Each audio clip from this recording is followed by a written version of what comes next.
Hola a todos, bienvenidos a un nuevo episodio en The Blog Code. Con nosotros está Solange Gueiros, que justo ahora está en México, en Cancún, dijiste. O ya estás No, en no, Brasil. yo pasé por Cancún, pero ahora estoy en Miami y me voy a Francia. Miami y se va para Francia porque vas a empezar a estar en la conferencia de Ethereum, pero luego vamos a hablar de eso. Sí, sí. Solange es una excelente blockchain developer que ha estado metida en Bitcoin, en Ethereum y más recientemente en RSK. Y nada, me tiene súper contenta hablar contigo hoy, Solange. ¿Cómo estás? Estoy muy bien, Diana. Mucho gusto hablar contigo también. Y has mejorado muchísimo tu español desde que nos conocimos hace 2 años. Antes nada más me estabas hablando en inglés. Estoy súper Sí, orgullosa. sí. Sí, yo hice clases de español y estoy haciendo seminarios en español, dando clases, entonces está mejor. Claro que sí. Bueno, y la gente inteligente habla más de 2 idiomas. Eh, Qué bueno. por eso eu estoy tratando. de, em, nada, Solange, para comenzar esta súper interesante entrevista contigo, empecemos primero hablando un poquito sobre tu background.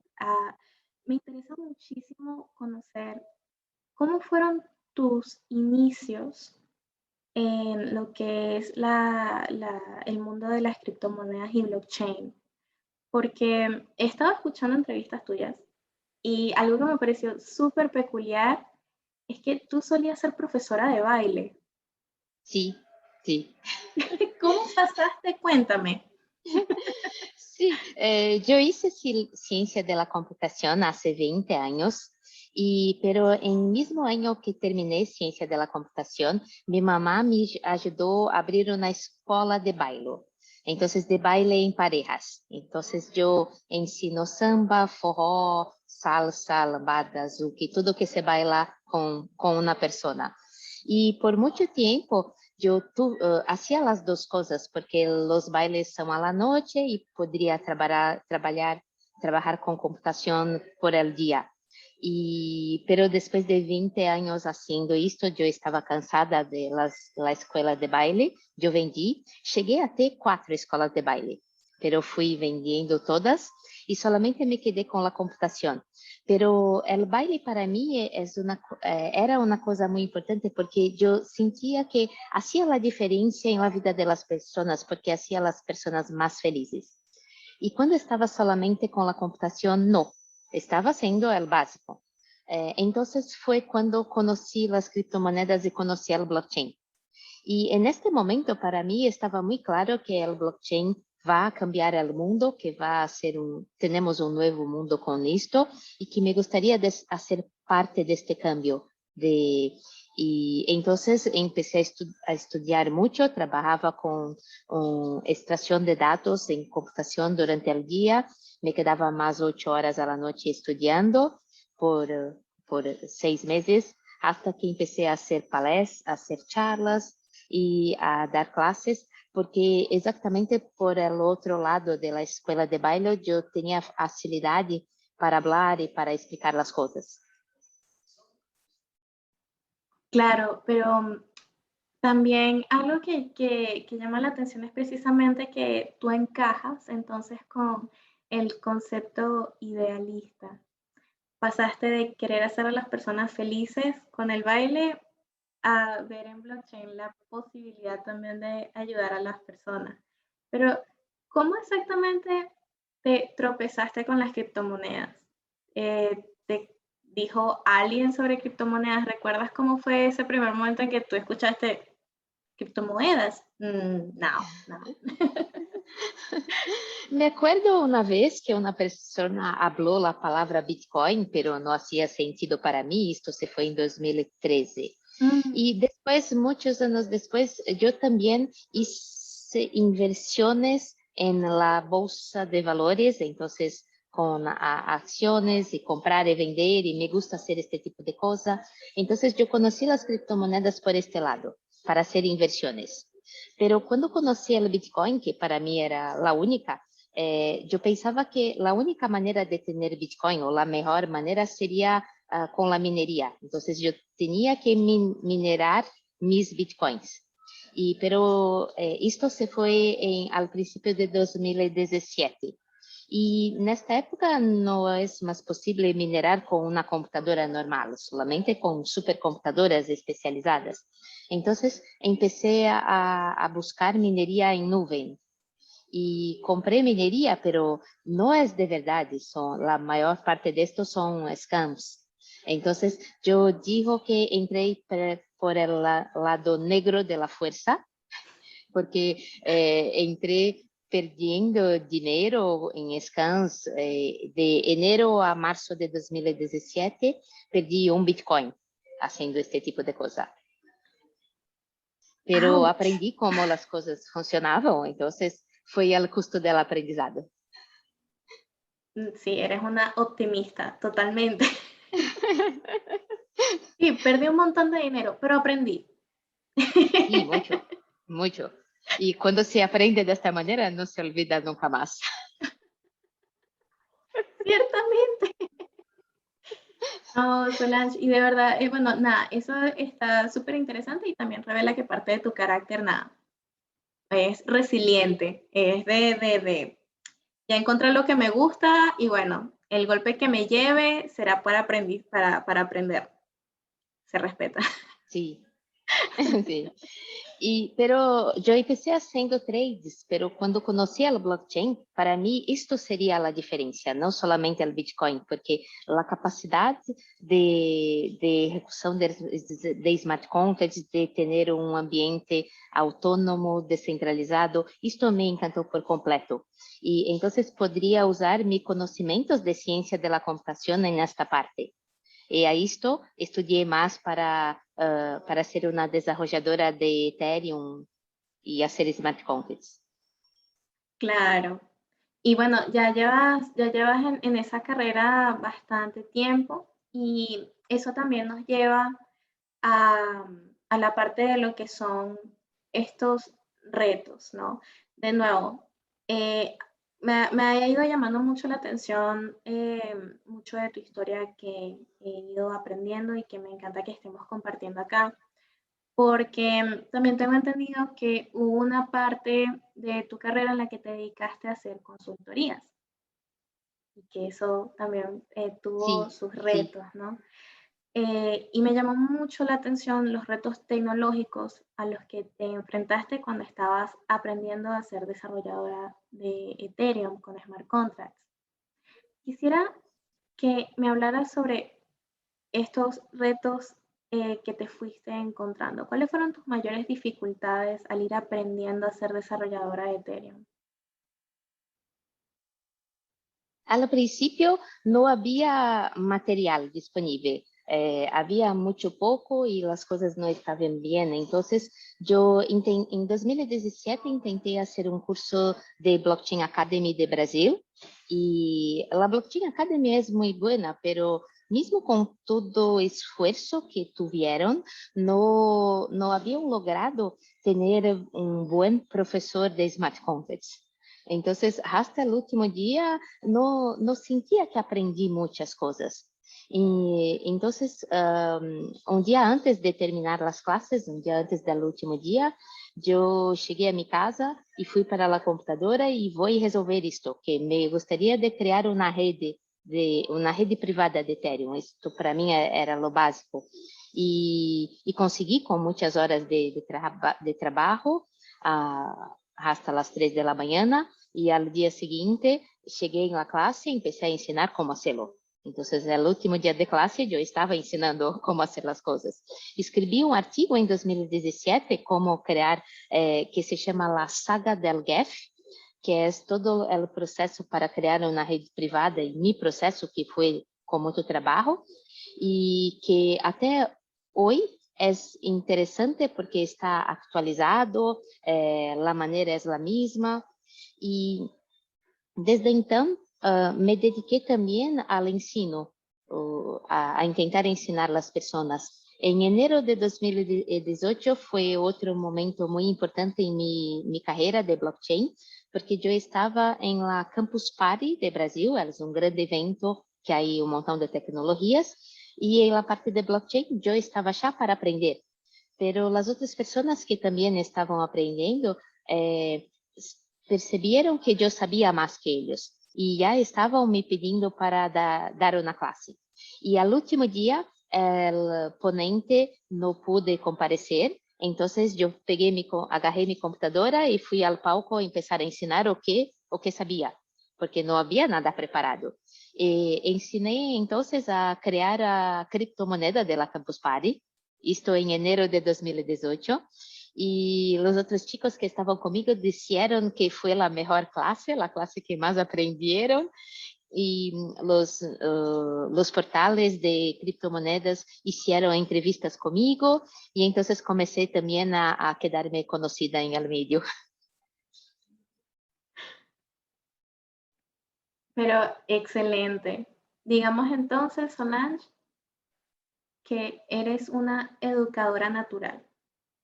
Sí, me gusta mucho hablar, me siento muy bien enseñando a las personas, mirando el brillo en los ojos de las personas cuando aprenden las cosas. Y mismo en la internet es posible tener muchas interacciones que me gusta mucho.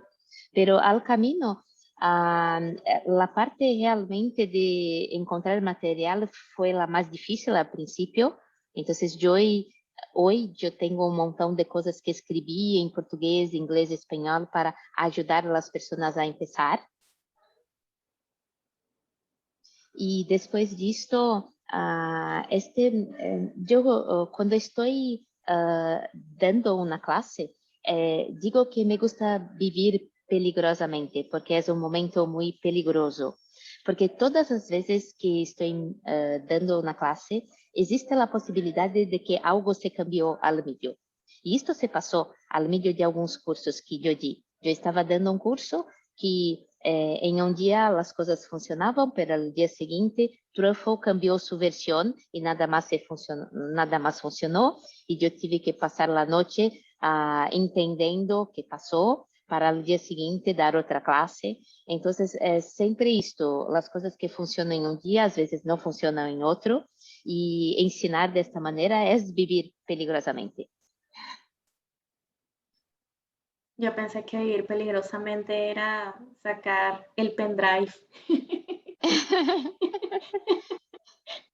Pero, o poner el pendrive en una computadora desconocida, pero esto ya es wow. Tienes razón.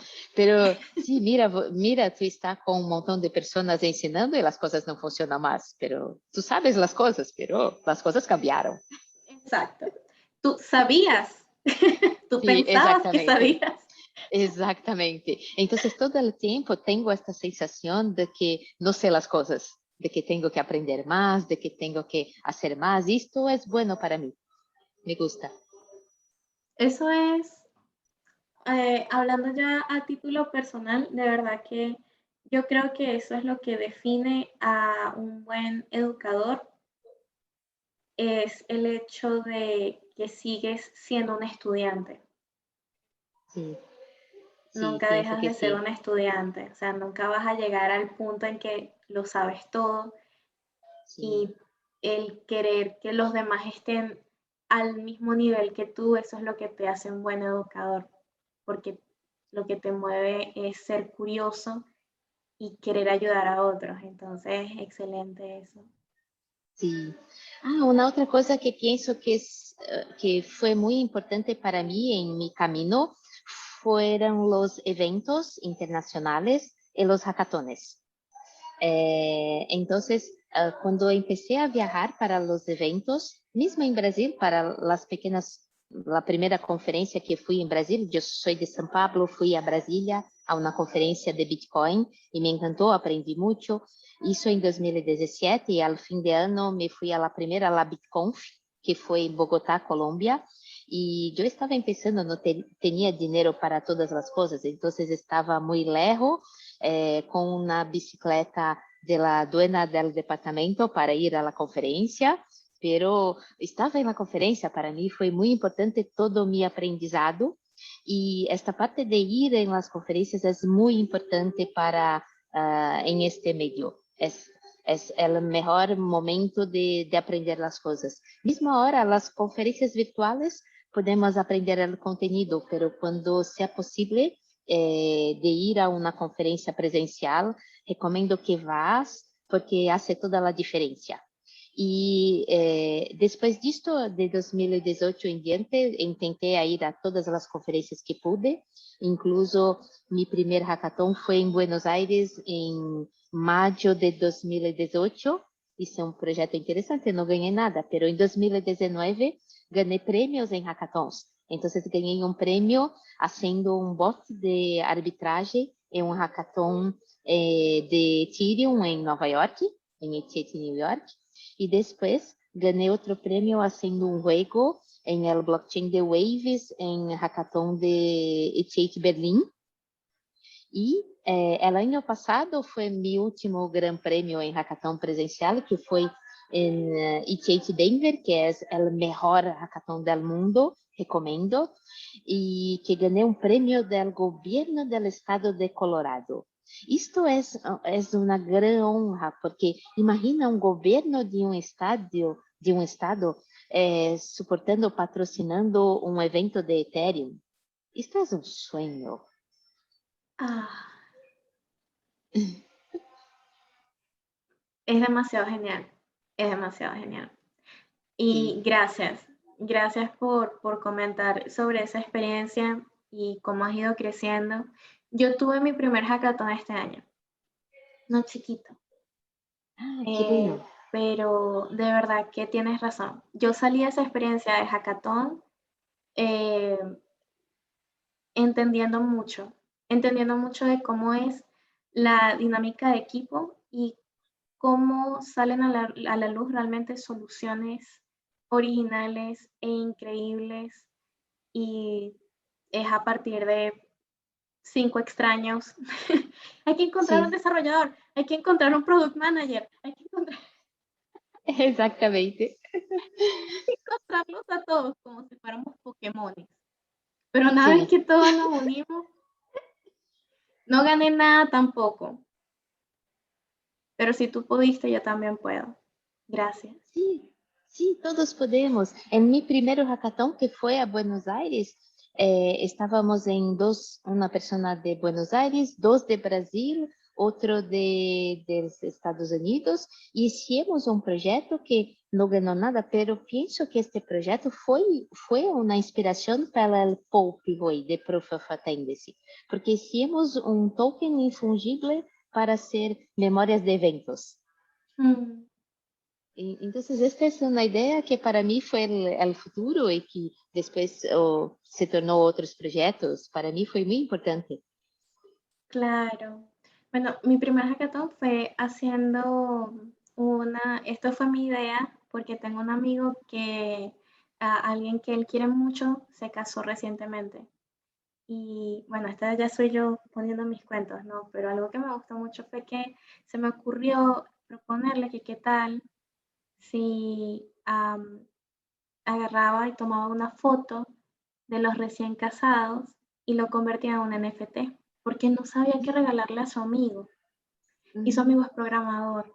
Y nada, Ah, le dije, ¿por qué no creamos una página web en la que coloquemos, permitamos que la gente cree NFTs de regalo? ujú. Y lo hicimos y fue muy genial. No ganamos Ah, nada, pero fue muy lindo y nada, me quedaron mucho las ganas de seguir creando y eso es lo que no le queda de este ecosistema, las ganas de seguir aprendiendo y creando. Y justamente hablando sobre eso, Solange, eh, tú también habías, no, te tengo una pregunta a ver si tú te acuerdas de esta de casualidad. Tú cuando eras consultora, eh, una de las entrevistas te escuché comentar que tuviste un problema muy sí, específico al que tú misma tuviste que encontrarle una solución con un smart contract. ¿Te acuerdas de sí, qué fue lo que pasó en ese entonces? Sí. sí, sí. Esto fue al mi principio, que fue en 2018. tuve que hacer un proyecto de un token es una estructura, una fábrica de tokens, un token factory, con muchas reglas dentro del token. Y que pasó al final es que las reglas eran tantas y la programación fue muy grande, y que no cabía en el bloque. No, no era possível. Sim, e não tinha como colocar em el bloque. Quando estava tudo lindo e tudo muito belo, então vamos fazer a publicação. Não, não é possível. E me quedei quase uma semana mais, porque tive que cambiar os smart contracts, eram 3 smart contracts, tive que separar em 5 smart contracts com peças menores e fazer a combinação para tener todo esto de manera que sea posible publicar en el blockchain. Entonces fue muy difícil. Wow. Y de esta manera que aprendí que los bloques tienen límites. Muy bien. Por cada reto una lección. Bueno, pero eso no es lo Sí. importante. Lo importante es que aprendí. Sí, sí. No había como no aprender, porque quase que yo tive vontade de devolver el dinero para el cliente, pero para el cliente también, si yo hago esto, ¿qué vas a hacer? No tiene otra persona para hacer, entonces hay que resolver. Por supuesto. Me encanta esa filosofía de vida.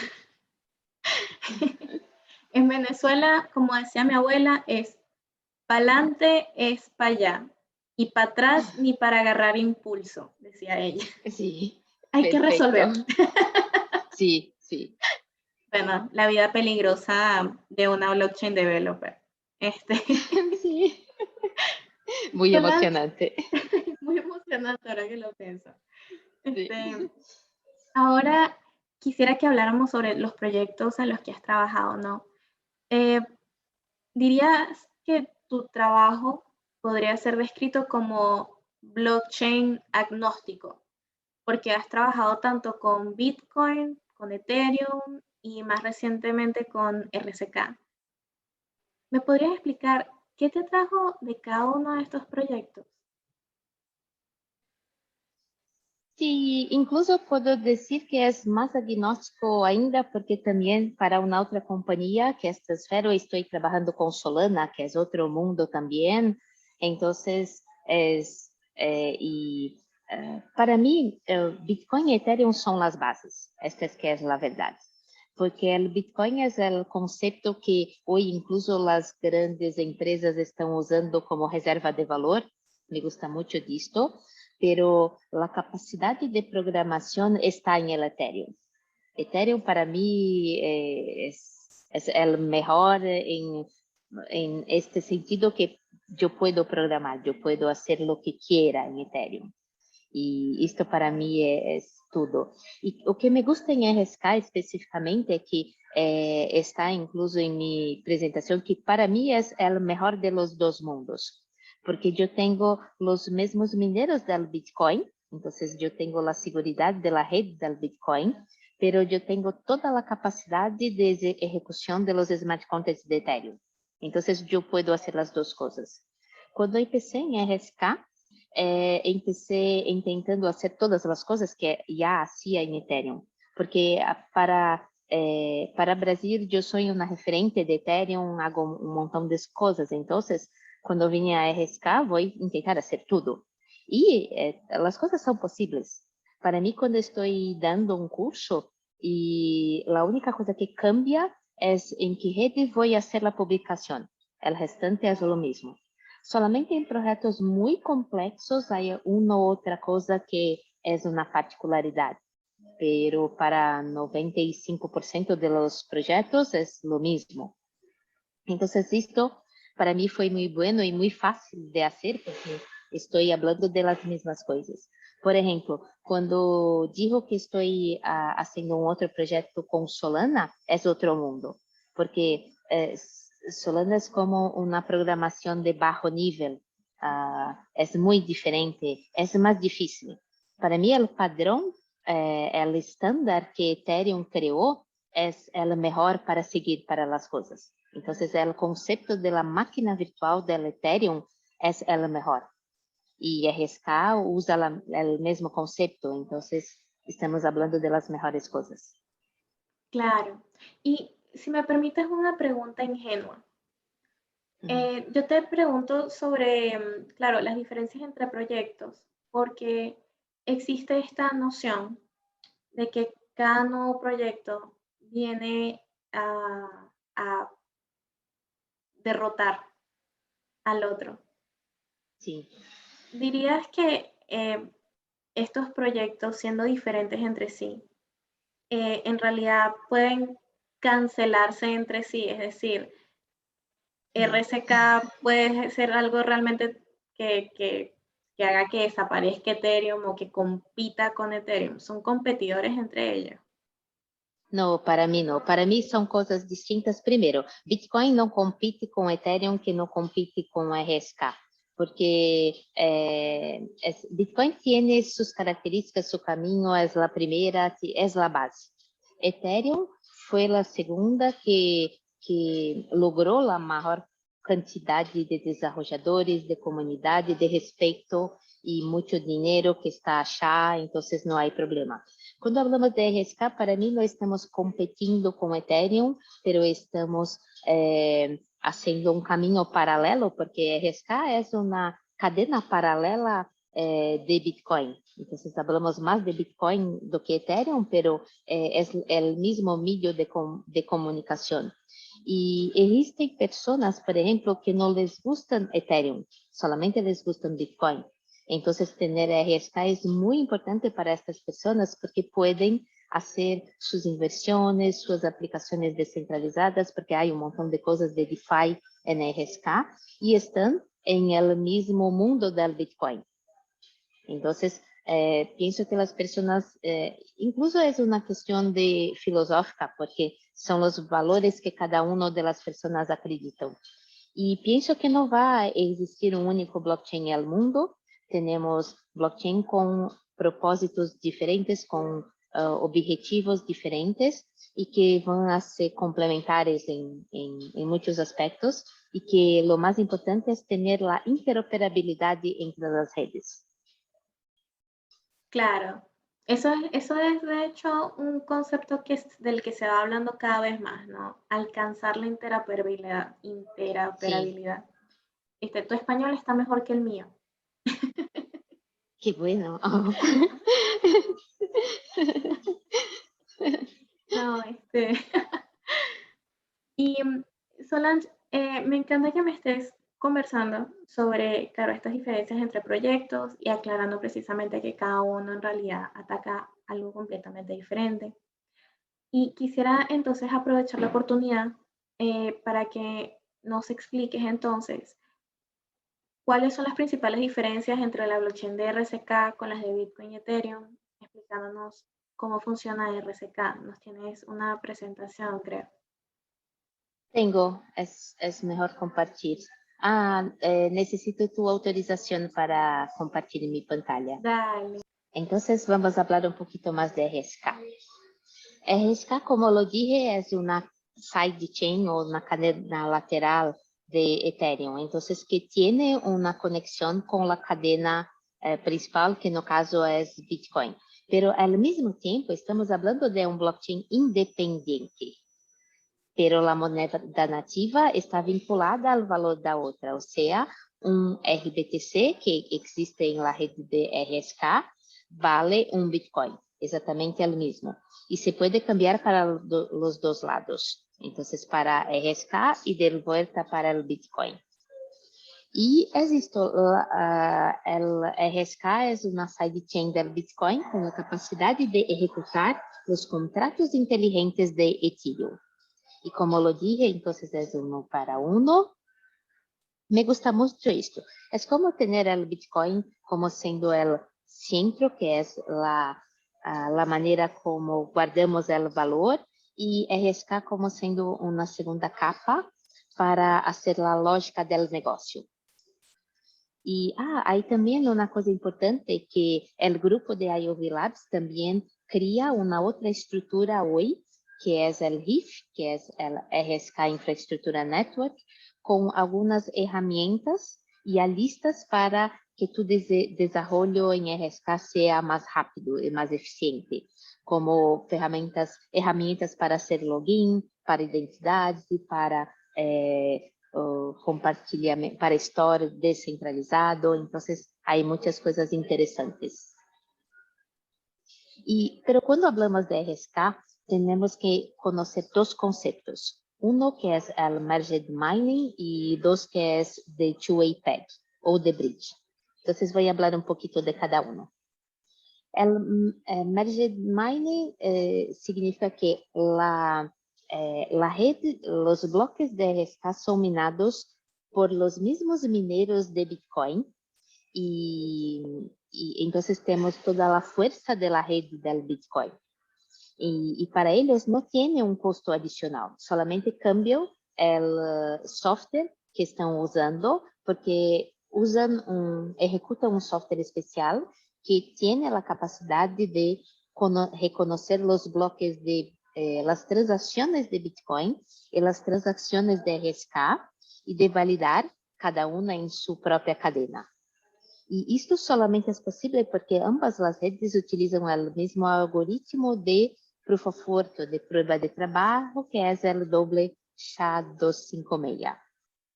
Y entonces es esto. Tengo acá, por ejemplo, un pequeño diseño. Mira que los bloques en RSK son más rápidos que en el Bitcoin. En Bitcoin tenemos un nuevo bloque a cada 10 minutos en media, pero en RSK los nuevos bloques acontecen a cada 30 segundos.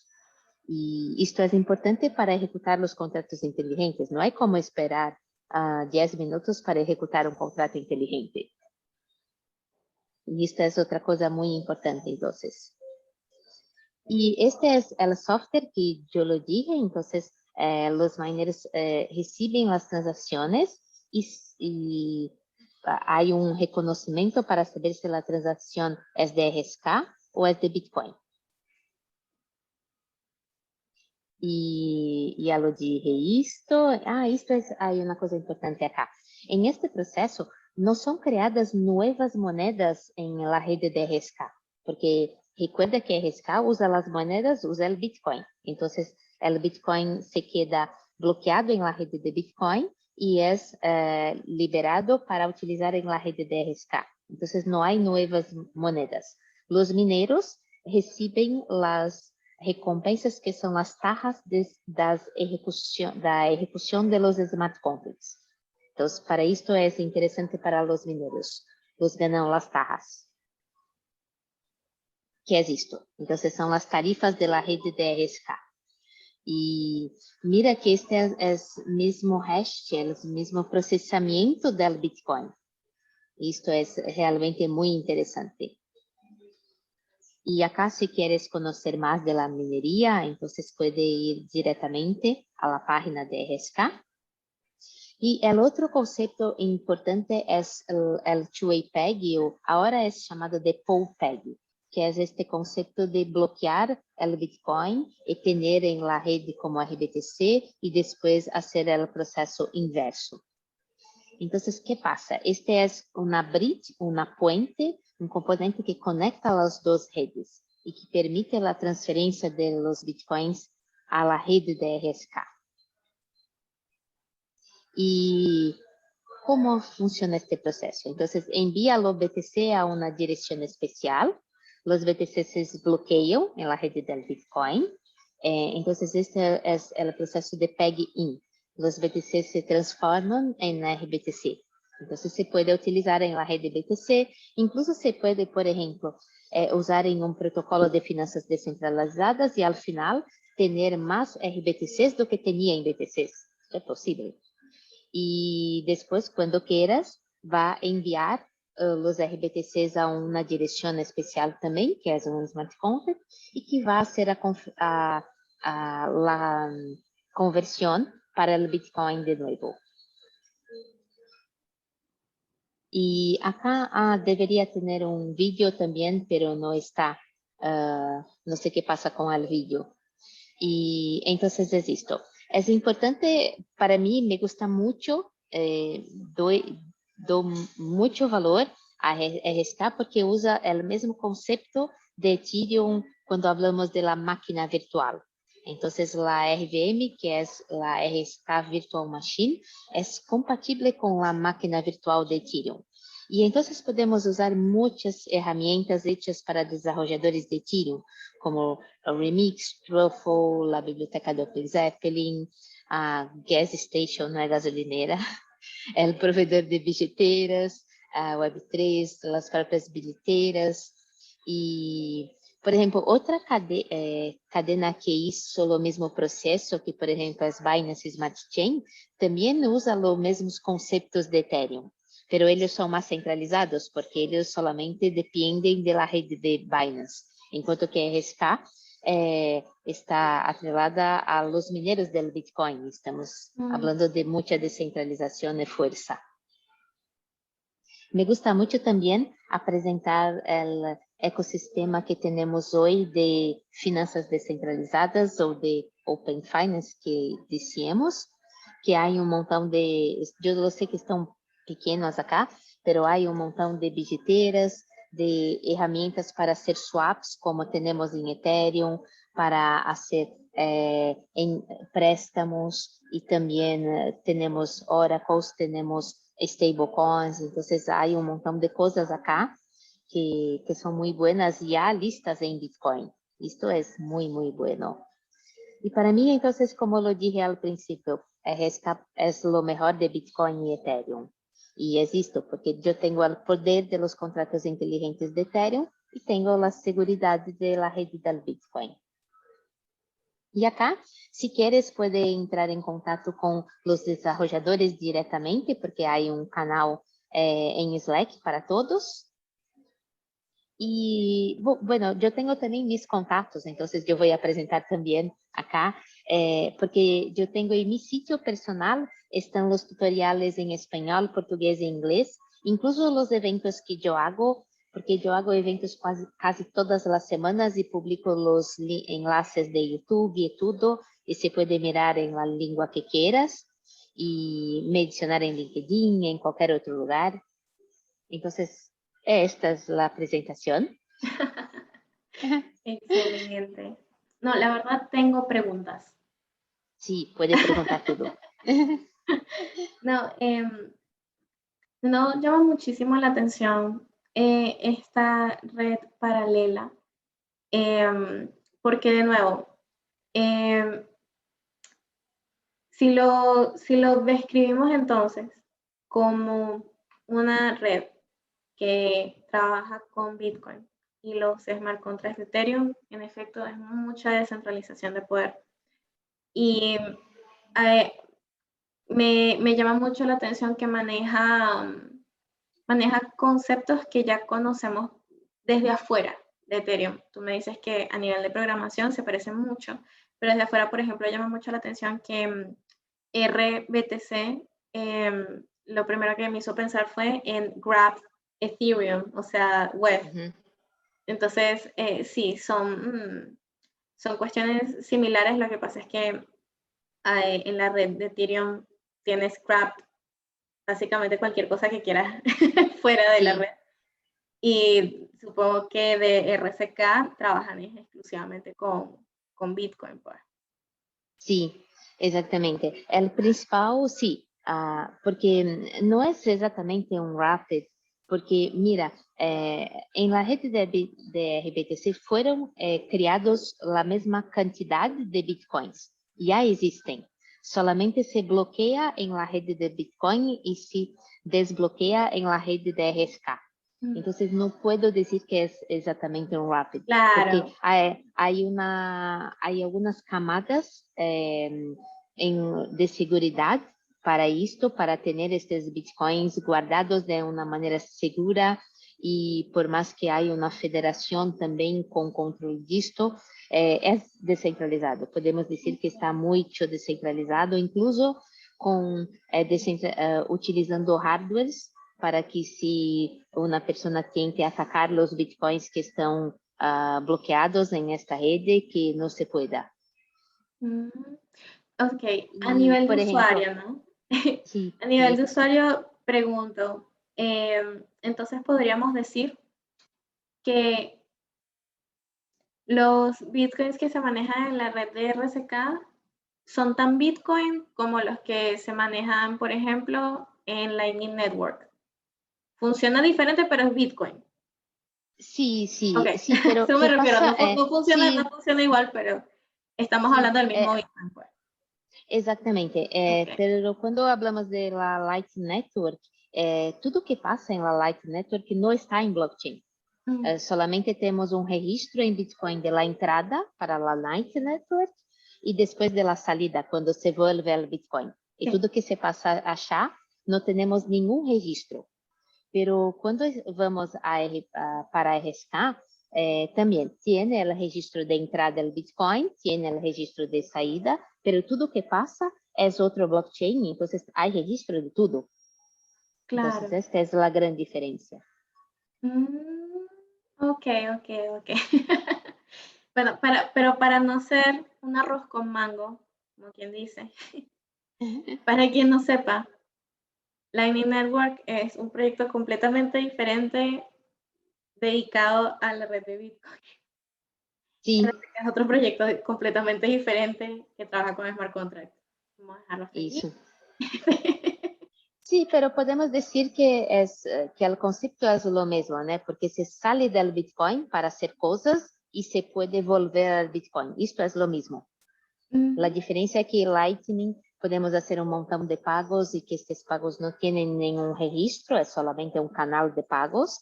Y ujú. en la RSK todo hay un registro en este blockchain de RSK, entonces todo tiene registro y hay la programación de los smart contracts. Claro, hay interoperabilidad de una blockchain a otra, o sea, siempre va a estar registrado lo que hagamos con los bitcoins. Si utilizamos RSK y si utilizamos Lightning Network, claro, esos bitcoins luego van a volver a aparecer en la blockchain una vez que hayamos cerrado el canal de pago, es decir, una vez que hayamos terminado de utilizar nuestros fondos con bitcoin usando la Lightning Network. Perfecto. Exactamente. Ahí no se Muy perdió bien. ninguna plata. Todo No, tranquilo. ninguna, sí. Este, y Solange, ahora que nos explicaste sobre este tema, ah, quisiera que nos hablaras ahora sí más específicamente sobre Ethereum, porque quisiera en primer lugar aclarar este concepto que sigue ah, siendo un poquito difícil de comprender para algunos.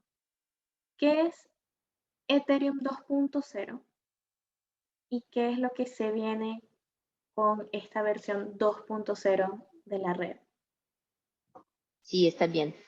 ¿Piensas que hoy Ethereum tiene problemas de escalabilidad? Porque exactamente también por ser proof of work, que hay un gran consumo de energía para hacer el procesamiento de las transacciones, la validación que es la minería.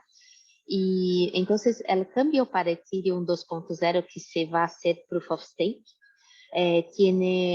se gasta menos energía, pero hay algunas, es posible que sea más centralizado porque las personas que tienen más Ethers son las personas que pueden tener más participación.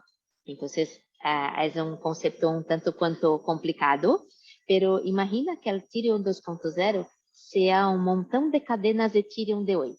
Entonces, tenemos más de 30 cadenas de hoy, pero las cadenas, la cadena de hoy es Proof of Work. Las cadenas de Ethereum 2.0, cada una de las shard chains que hablamos, este nombre de las pequeñas cadenas son shard chains.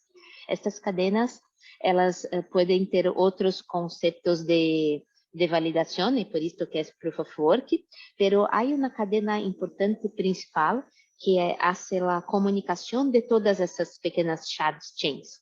Esta cadena principal se chama Beacon Chain e esta lista foi publicada em dezembro del ano passado e já está rodando. E nesta cadena já há validadores de Ethereum 2.0 e estão sendo criados os Ethers 2.0. Imagina que agora temos dois Ethers, o Ether novo e o Ether atual. pero pensa que el éter nuevo de esta cadena que está siendo desarrollada, no es posible hoy hacer cambios, no es posible hacer una venta, no es posible hacer nada, solamente tener allá. Y hoy el Ethereum que usamos es normal para los usuarios, entonces para los usuarios, hasta que todo el proceso de cambios se termine, que no va a ser este año, va a ser el año que viene, nada muda, no pasa nada, puede continuar usando sus Ethers tranquilamente. Pero al final, hoy ya están en el proceso de cómo podemos agarrar la cadena actual y hacer la integración con la nueva cadena. Entonces, esto que están en este momento haciendo en el desarrollo del Ethereum 2.0. Pero es un proceso muy largo porque son muchas fases. Entonces, el diciembre fue la fase de crear la estrada principal, la base. Ahora hay equipos que están creando las shard chains y hay equipos que están trabajando en cómo traer la cadena actual para hacer la integración. Y todo esto se pasa al mismo tiempo, en paralelo. Sí, ellos están ahorita con muchísimo trabajo y vienen actualizaciones que son muy interesantes. Quisiera que nos enfocáramos en una en particular, que es polémica, pero justamente por eso quiero saber tu opinión. Actualmente se viene este mes, aparentemente, la actualización de la Ethereum Improvement Proposal o propuesta de mejora de Ethereum 1559. Esta llama mucho la atención porque básicamente se enfrenta a lo que va a ser la quema de Ethereum, ¿no? La quema de Ethers, perdón, en comisiones. Y realmente me gustaría mucho saber, desde tu perspectiva, cuál va a ser el impacto de esta implementación en la red. ¿Cómo va a afectar a mediano plazo y a largo plazo a los usuarios? Entonces, la idea de la quema de las cajas de la ejecución de los smart contracts es buena porque hace con que los mineros aceptan más transacciones con tajas más bajas porque ellos no van a ganar las cajas. Entonces, la idea es que se pueda tener más transacciones. Al mismo tiempo, este es muy interesante, es una de las cosas que me gusta de Ethereum, porque desde el principio el tamaño del bloque, la capacidad de tener transacciones de Ethereum, ellos básicamente dobraron esto. Se mira los bloques de 2017 y los bloques de ahora es posible tener más transacciones do que antes. Es muy interesante esto. Pero mismo con esto sabemos que hay problemas de escalabilidad y que no se puede poner todas las transacciones, que hay que esperar, pero esperar para las finanzas descentralizadas es algo casi que imposible, porque si estamos hablando de precios del momento, no se puede esperar, porque el precio cambia. Entonces, por eso que las personas pagan más caro para las transacciones de finanzas descentralizadas y la red se queda más congestionada y las tajas son más altas. Entonces, con esta nueva actualización, podemos decir que los mineros no van a ganar todas las tajas y que sea posible que las tajas sean más bajas para que se pueda también, que más personas puedan hacer transacciones, porque en algunos momentos es casi que imposible hacer una transacción en Ethereum. Al principio había una cierta resistencia de los mineros, pero ¿qué pasa ahora? Pienso que no tenemos problemas con esto y hay un otro lado que tenemos que pensar y porque ahora tenemos una cantidad de Ethers menor en circulación. ¿Y qué va a acontecer? ¿Será que el precio del Ether va a subir porque hay menos Ether en la circulación? No sabemos. Es una de las posibilidades que tenemos. Sí, Eso es de verdad, bueno, claro, como esta implementación ataca, bueno, no ataca, perdón, influye directamente en lo que es la parte de política monetaria de Ethereum. Esa ha sido como que una de las mayores estira y afloja de la implementación. ¿Va a ser inflacionario? ¿Va a ser deflacionario? ¿Cuánto van a valer mis Ethers? Pero sí, sí, en efecto, al final del día esto está directamente linkeado a la necesidad de bajar las comisiones en la red. Sí. Básicamente va a ser para darle un equilibrio a lo que serían las comisiones y no permitir que suban demasiado ni que bajen demasiado, lo cual me parece que está excelente. Pero Sí. bueno, ¿por qué no nos vamos a quejar? ¿Sabes qué quejarse? No, de verdad está muy interesante tu punto de vista, Solange, en eso. Y siguiendo conversando sobre DeFi, realmente me llama mucho la atención saber cuál es tu opinión, ¿no? Para el futuro de este ecosistema. ¿Cuál crees que será el filtro de servicios y productos en DeFi? Es decir, esto es un ecosistema que se está moviendo muy rápido, como tú ya dijiste. Y quisiera saber, en tu experiencia y en tu opinión, ¿cuáles proyectos o qué tipo de proyectos sobrevivirán o cuáles son las características de aquellos proyectos que sobrevivirán a esta etapa de prueba y error en DeFi? Ujú. Seguro que serán los proyectos que no tienen errores y que no puedan ser hackeados. Esta es la mensaje, como el Bitcoin, que no se puede hackear hasta hoy. Y son estos los proyectos, pero hay proyectos para todo. Hay proyectos que hacen las mismas cosas que las finanzas tradicionales, hay proyectos que solamente se puedan existir en finanzas descentralizadas, en blockchain, pero esto es un gran mundo que me encanta por completo. Pienso que no se vuelve para atrás, que es una gran evolución, incluso para las finanzas tradicionales que se van a moverse en el camino de las finanzas descentralizadas también. Para mí esto es muy bueno. Difícil decir que proyectos van a ser mejores o no. Sabemos que es una... Ethereum como un todo no tiene miedo de errar también. Se arruman las cosas y todo es posible. Entonces, para mí, los proyectos que sean resilientes a todos los ataques que se pasan hoy, porque mucho dinero está circulando en finanzas descentralizadas, estos van a sobrevivir. Ok. Sí, hay mucho dinero de por medio, hay demasiado dinero de por medio. A veces no te preocupa un poco. Sí, mucho dinero en cosas que son no tan seguras, pero cada uno sabe cuál es su riesgo, cuál es su nivel, porque en la parte cripto, por ejemplo, de inversiones, yo siempre digo que las personas tienen que saber cuánto puedes perder y que no hace diferencia, que es posible ganar de nuevo y usa esto. Claro, hay que tener ese pequeño sentido común eh, que, bueno, que como tú has demostrado, se construye, pero nadie Sí. aprende de experiencia ajena. Ojalá alguien aprenda de experiencia ajena con esta conversación. Ah, qué bueno. Que descanse en paz ese Bitcoin que perdí.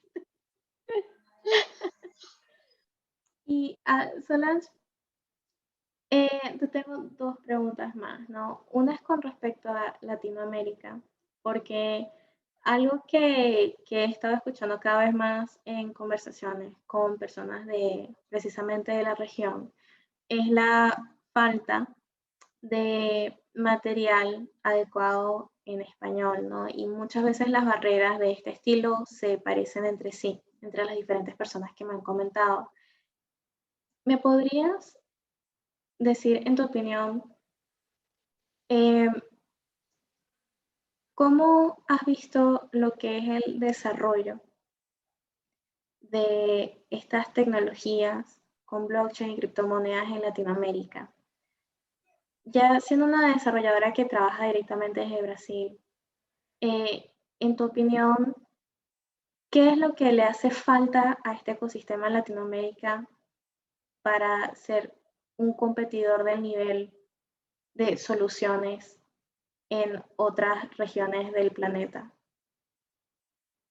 Sí, pienso que cuando hablamos de descentralización, estamos hablando de globalización, estamos hablando de quedarse en todo el planeta, no solamente en una parte. Y tenemos hoy buenas compañías que empezaron en Latinoamérica. Por ejemplo, la propia RSK tiene su core, sus co-founders están en Buenos Aires.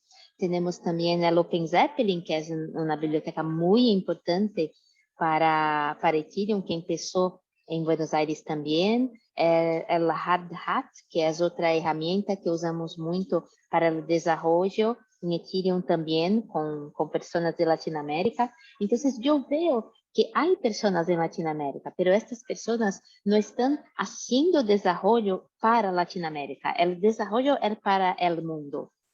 Y pienso que es el factor de suceso, hacer las cosas para el mundo todo, pero por otro lado, yo veo necesidad de enfocarse en los problemas locales también.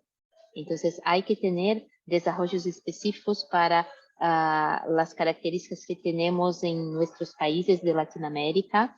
Y es una competición muy difícil con las empresas grandes, en el sentido incluso de pagos, pero esto es muy importante. Otro factor es la cuestión de tener material, de tener cursos de clases. Entonces, el año pasado, la Fundación Ethereum, juntamente con la Universidad de Colombia, UNAL, hicieron un curso de desarrollo de Ethereum de 45 horas. Yo di clases con ellos también. Yo hice algunas clases también con las personas de Blockchain Academy de México, que tienen también cursos de desarrollo con el Tecnológico de Monterrey. Entonces, este año yo, muy lindo, yo di clases para la ORT de Argentina también. Entonces, y ahora pienso que con la facilidad, la posibilidad de hacer las cosas de manera remota, también es posible traer más desarrollo y traer más educación para la América Latina. No, excelente. Bueno, eso es un muy buen punto optimista eh, para finalizar una excelente conversación.